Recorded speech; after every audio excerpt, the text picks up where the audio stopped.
All right, another week of training in the books, throwing together this quick recap for everyone who is interested in seeing it. I don't know why these videos are pretty boring and straightforward, at least for an outside viewer, but many of you had said you wanted to see it, so that's what you're going to get, because to be honest, these videos are very easy to throw together because I'm putting them together already for Bryce, number one, and number two, for myself. So I do like to film all of my training, regardless if I'm going to make it a video, a thumbnail, a social media post, whatever the case may be. I find it really beneficial for me personally to be able to go back and look on individual training blocks. So like, for example, that meet prep series I did about 2 years ago now, I still go back and watch that every now and then just to kind of get an idea of where my head was at, how the weights were moving.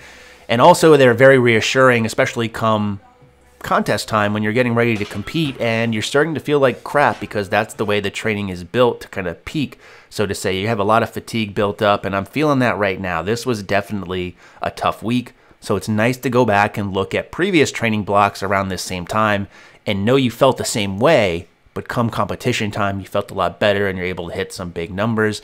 So that's really reassuring on my end. Speaking of being reassuring, one of the things that I really like about working with coaches in general is the fact that I'm able to take a lot of the aspects of my own training, things like peaking, things like attempt selection, maybe just tweaks to my technique, form, whatever the case may be. I'm able to take those out of my hand and put those into the hands of someone else who is extremely capable, in this case with Bryce.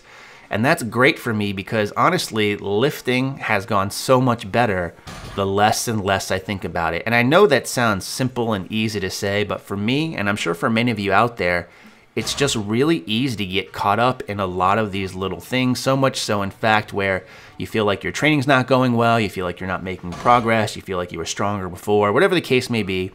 Being able to take that off of my mind has been a huge benefit for me.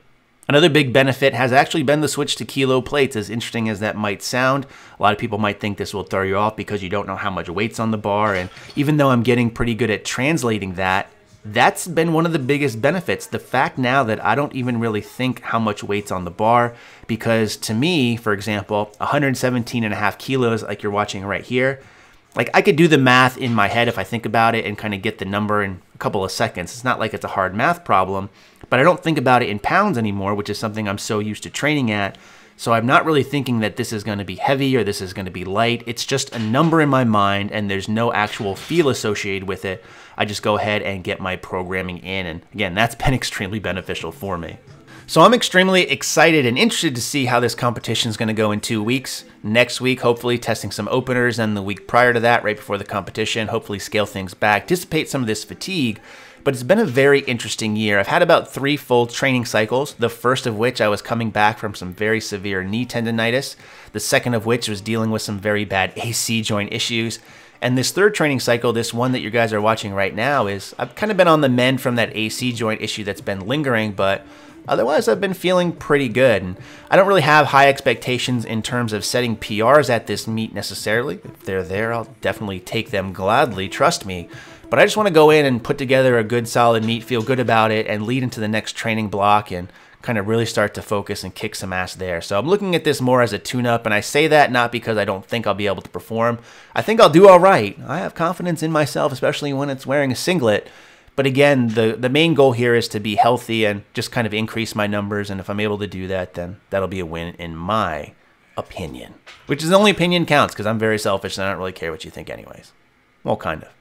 Otherwise, why would I make these damn videos? In the meantime, as always, thanks for watching, and stay big.